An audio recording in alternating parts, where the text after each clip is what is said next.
It's time for our Seen and Unseen segment where we explore the cultural stories of the day, and for that we turn to Fox News contributor Raymond Arroyo. Raymond, the Oscars were important, but not so much for the films they celebrate. A lot of people didn't see the films. Then what happened during the ceremony? Well, look, Laura, the Academy's excited that the ratings were up from last year, but those were at an historic low. Actually, these awards were about to be the lowest ever until that bad boy slapdown. You know, the Oscars are going to be bad when one fright follows another. First, it was Amy Schumer in a Spider-Man outfit, which I could have lived without seeing. Then Will Smith's battery of Chris Rock, which we'll discuss in a moment. And just when you thought it couldn't get worse, Lady Gaga wheels Liza Minnelli out to end the evening. Poor Liza was very confused, but I have to say Gaga was civil and kind to her, a contrast to what preceded them. The message here is whatever Hollywood had, Laura, it's over. It was an incredibly boring show, filled with female hosts groping male presenters, quickie movie cast reunions to compensate for the nominated films you never heard of. And then came the moment, Raymond, that kind of ate it all up whole. Oh. Ada, I love you. G.I. Jane 2, can't wait to see it. All right?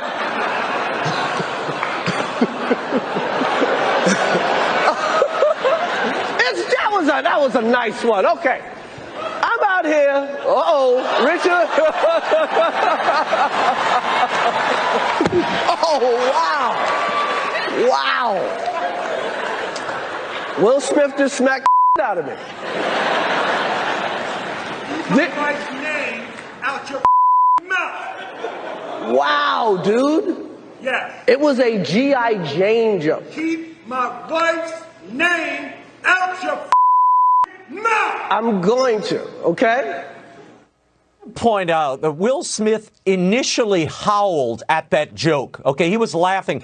It was only after his wife's displeasure and whatever transpired between the two of them that he flipped into this maniacal rage. But look, it was uncouth, it was uncalled for, violent, and I have to say, for a group of people who pride themselves for standing with this cause and speaking out on that cause, it was amazing to me, and I think everyone, to watch them sit on their hands as a colleague was assaulted and say nothing. No boo, no get him out of here, no condemnation at all. That shocked me. Well, what if John Voight had gone up there and punched somebody in the face? I mean, if someone who was even known to have a conservative thought, or maybe any non-diverse actor had done that. I don't know what would have happened, but they probably wouldn't have made it through the ceremony. They probably would have been walked out of there and probably never worked. Yeah, and never worked again. Yeah, well, when Smith won the Best Actor statuette, Laura, he used the speech to justify the shocking display. Watch this. Love will make you do crazy things. I want to be a vessel for love. Hope the Academy invites me back. Thank you. I actually hope they don't invite him back, and that's not a vessel of love. Smith has issued an apology to Chris Rock tonight, and the Academy's investigating that smack, Laura. There is talk of revoking his Oscar, which I think is probably a bridge too far, though booting him from the Academy and disinviting him from next year's show, that's the least I think they can do. Meanwhile, he was partying it up, by the way, at the Vanity Fair party. Did you see this? Oh, yeah, he was partying. He was having a good time. I mean, yeah, like nothing happened. You know what I was thinking after doing the angle on the Biden walk back, non-walk back? You know, what they're saying about Biden is that he basically feels too deeply. He has too much empathy, so that's the whole thing about the regime change. He feels so bad for all these people suffering. It's kind of like and they're justifying Will Smith saying he's protecting his wife. Meanwhile, families, mothers and fathers are derided as terrorists at school boards, but this guy defends his family by popping somebody, no problem at all. After Smith's bombshell, the presenters and winners tried to pick up the pieces, Laura, but it was kind of impossible. Will Smith said it all. What more can be said? Let's have peace and love and quiet. There's violence and hate crimes being perpetuated on innocent civilians all over the world. Yeah, and innocent civilians right on your stage. I mean, you know, giving him a standing ovation, Laura, after that assault is really everything that's wrong with us as a people. And I have to say, it was shocking to watch that reaction. But Laura, I guess you now have grounds for a smackdown, too. We found this clip from the 1990s. Watch. What's the lady, Laura Ingraham, whatever? You know, with all due respect, ma'am, you are the meanest I've ever... God.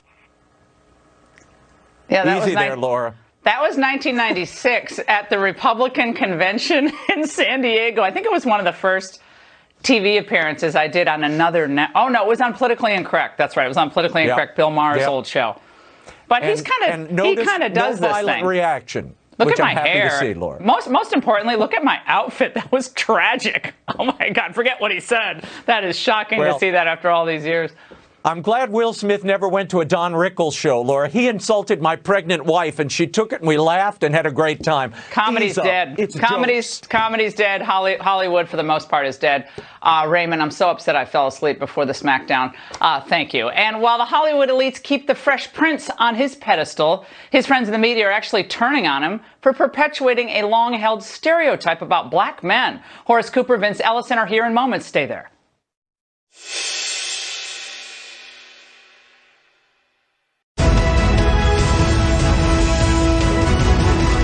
There was something else about that Will Smith assault of Chris Rock that could actually have more lasting and damaging effects.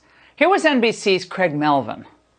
If you're rearing a boy, especially in this country, you spend so much time talking to that kid about keeping your hands to yourself, controlling your emotions. And then there's also this, this long-held perception in this country that, men of color especially can't control their rage and their anger. And just to see someone who's been that beloved for decades, it was troubling on so many levels. And joining me now is Horace Cooper, Project 21 co-chair, and Vince Ellison, author of 25 Lies. Vince, your response to what we saw last night in Melvin's comments. I'm watching the left cannibalize itself, and I'm having a good time doing it. I mean, I haven't had this much fun in a long time watching Will Smith playing his right hand across Chris Rock's face and watching two liberals go at it on nationwide television.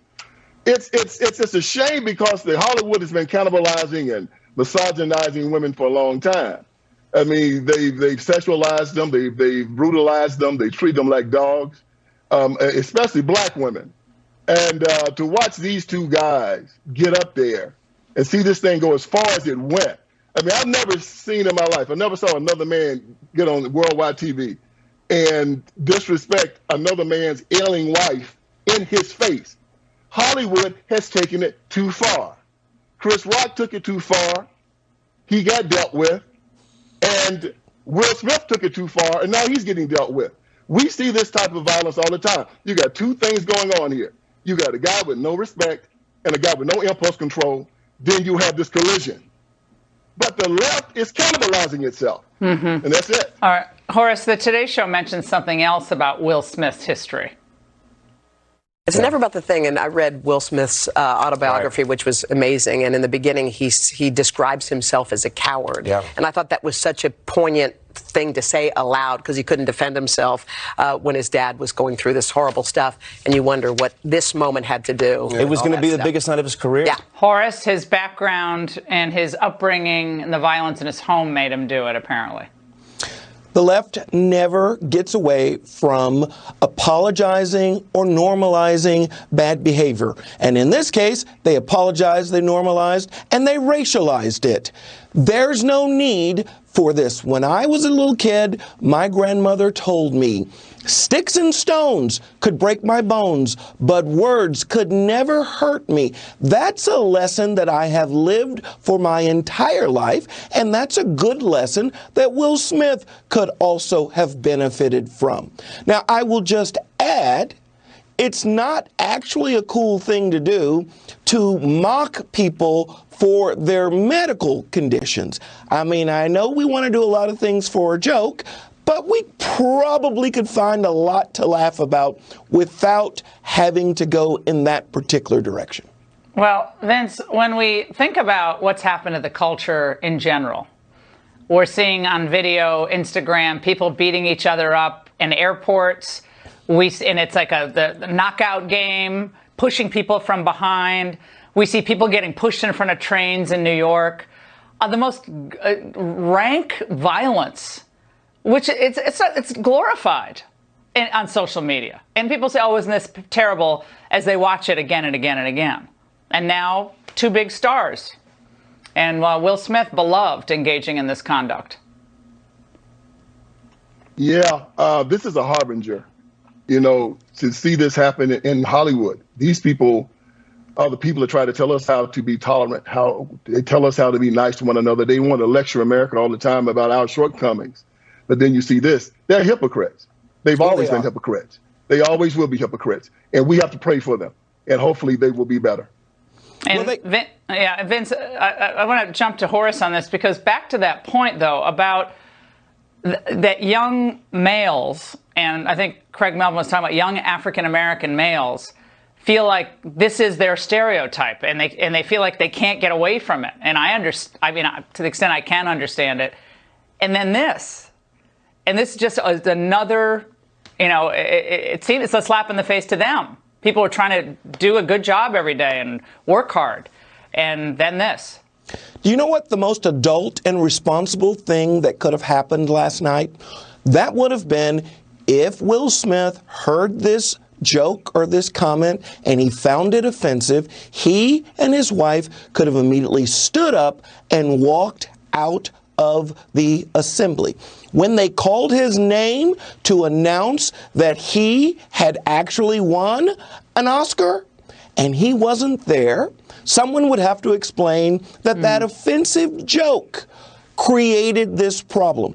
That's the way a mature adult behaves. This has nothing to do with race, but it has a lot to do with the left continually normalizing and racializing behavior. How about everybody's capable of good behavior, and bad behavior ought to be frowned upon whenever it happens? Yeah, that would be nice. Gentlemen, wonderful to see both of you. Thank you. And did Nancy Pelosi just admit to a criminal past? The frozen last bite explains. If you're wondering why Nancy Pelosi is so soft on crime, maybe it's because she used to commit B&Es back in the day. We used to go like in the middle of the night down to the dining room and break into the freezer to get ice cream. Now it was locked, so you could only lift it a little bit and then put the scooper in there and pull it out. But her obsession didn't stop there. It's convenient. It's right there. It has a long shelf life. You don't have to worry about it. It's right there. And but I have it for breakfast. It's a great way to start the day. Gutfeld is next.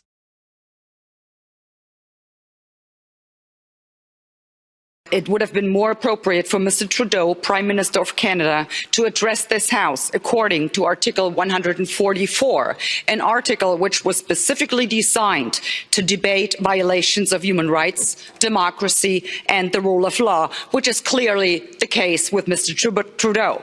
Then again, a Prime Minister who openly admires the Chinese basic dictatorship, who tramples on fundamental rights by persecuting and criminalizing his own citizens as terrorists just because they dared to stand up to his perverted concept of democracy, should not be allowed to speak in this House at all. Mr. Trudeau, you are a disgrace for any democracy. Please spare us your presence. Thank you.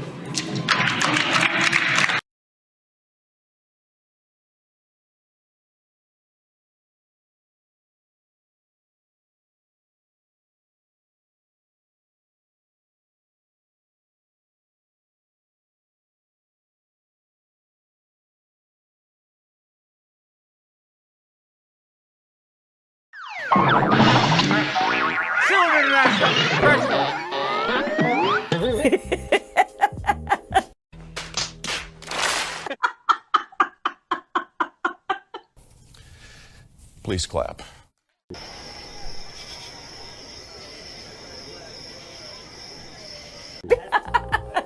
The sun is shining and the rain.